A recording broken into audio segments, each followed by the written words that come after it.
안녕하세요. 김상철 목사입니다.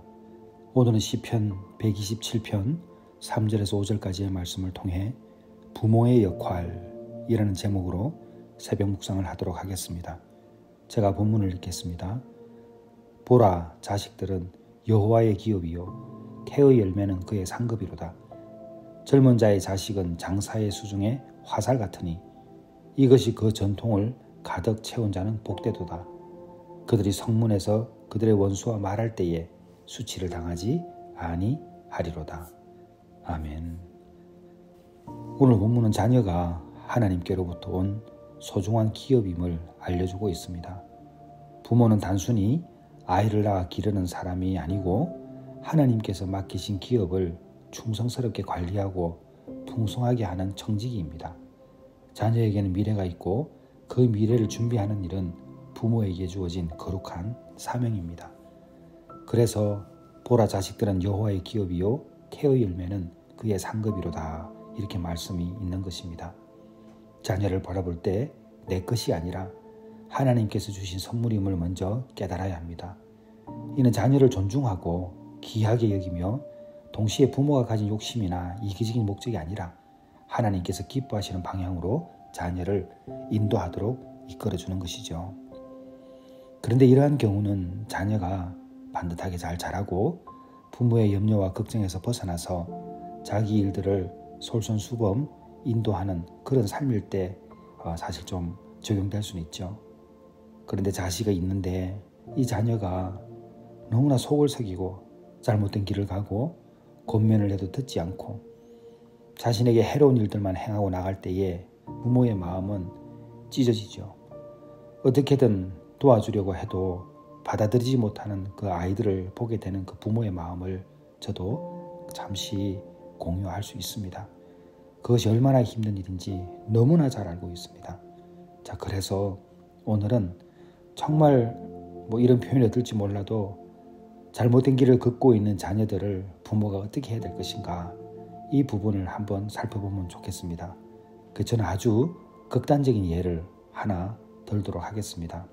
이 예는 나눔선교회 한용호 목사님께서 목회를 하면서 경험한 것을 정리한 책이 있어요.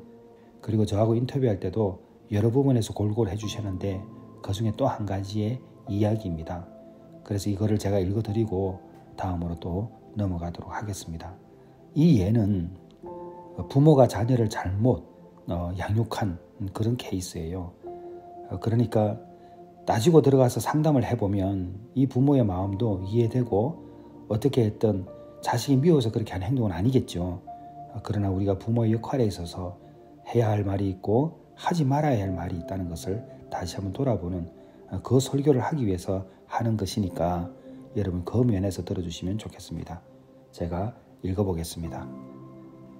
마약 중독된 딸아이를 둔 어머니와의 이야기입니다. 딸아이가 17살이었어요. 고등학교 재학 중이었고요. 딸아이의 잦은 가출로 인하여 고통을 받고 있다면서 자신은 딸에게 모든 것을 다 해주고 오직 자녀만을 위하여 살았는데 그 딸에게 매를 맞기까지 한다고 하소연하는 엄마의 울먹이는 목소리만으로는 무조건 딸이 나쁘다고 단정 지을 수는 없었다. 그래서 딸을 데리고 찾아오기를 권유하였다. 며칠 후 번개가 치고 비바람이 유난히 불던 어느 날 NK가 집으로 들어왔을 때 엄마는 무조건 NK와 함께 바로 우리 선교회로 왔다. NK와 엄마의 말은 일치되는 부분도 있었지만 너무나 생각하는 것이 달랐다.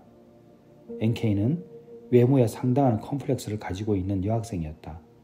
자신이 뚱뚱하고 못생겼으며 공부도 못하는 멍청하고 미련한 아이라고 생각하고 있었으며 자포자기하는 심정으로 살아간다고 했다.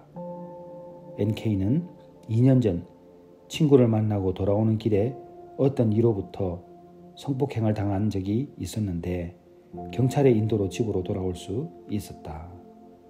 옷은 찢기고 맞아서 부어오른 얼굴을 엄마는 때리고 또 때리면서 그놈이 누구냐고 NK에게 화를 내고 소리를 질렀다.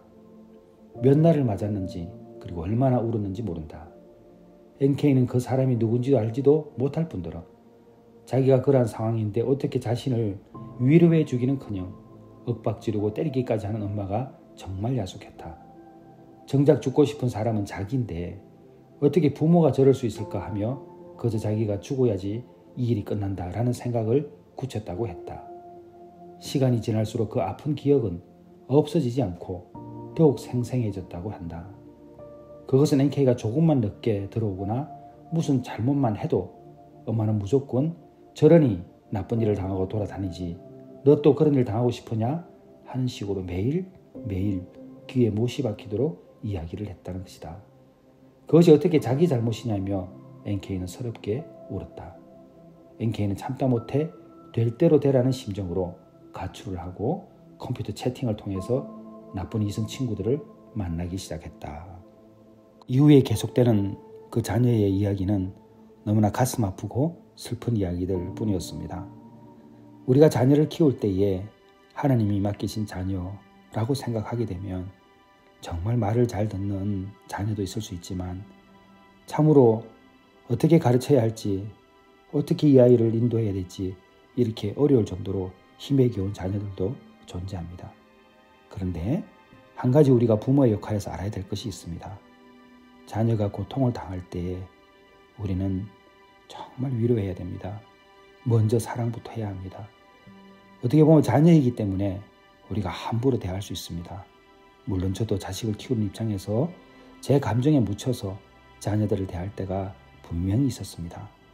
그러나 우리가 나의 것이 아니라 하나님께서 맡기신 한 생명이라고 보게 되면 우리는 자녀들을 먼저 존중할 필요가 있습니다. 그들도 이 세상을 살아가면서 당할 수 있는 어려움들이 많이 있잖아요. 그 어려움들을 우리가 너무 사랑하기 때문에 때로는 그 사랑하는 방법을 잘못 표현하는 경우가 적지 않습니다. 오늘 본문이 자녀가 하나님께로부터 온 소중한 기업임을 가르쳐주고 있습니다. 부모는 단순히 아이를 낳아 기르는 사람이 절대 아닙니다.